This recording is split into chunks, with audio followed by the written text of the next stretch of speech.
Kena roasting di Mens Rea, Wapres Gibran malah pakai lagu Pandji Pragiwaksono. Nama Pandji Pragiwaksono sedang viral di media sosial.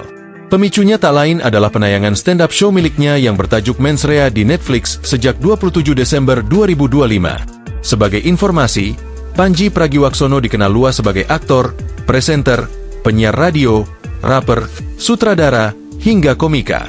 Alumnus Institut Teknologi Bandung tersebut sampai tinggal di Amerika Serikat untuk menekuni dunia stand-up. Pandji memang cukup vokal dalam menyuarakan pandangannya, baik terkait isu sosial maupun politik. Mens Rea menjadi stand-up show terbarunya yang menyajikan materi cukup berani, termasuk membahas Wakil Presiden Republik Indonesia, Gibran Rakabuming. Ada yang milih pemimpin berdasarkan tampang, banyak. Ganjar, ganteng ya. Anies, manis ya. Prabowo, gemoy ya. Atau Wakil Presidennya, Gibran, ngantuk ya.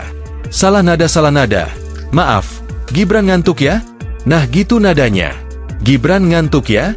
Kayak orang ngantuk ya dia, ucap Pandji. Sindiran Pandji itu rupanya mendapat perhatian dari Gibran. Meski tidak secara langsung memberi tanggapan, Gibran terpantau memposting kegiatannya menggunakan backsound lagu Melayu yang dinyanyikan Pandji. Mampir ke Dos Guava XR Studio, ruang film berbasis teknologi extended reality yang sangat membanggakan. Pemerintah harus mendorong generasi muda dan insan kreatif melalui kolaborasi dan pemanfaatan teknologi. Saya yakin sekali, industri film Indonesia akan dapat tumbuh berkelanjutan serta mampu bersaing di tingkat global, tulis Gibran.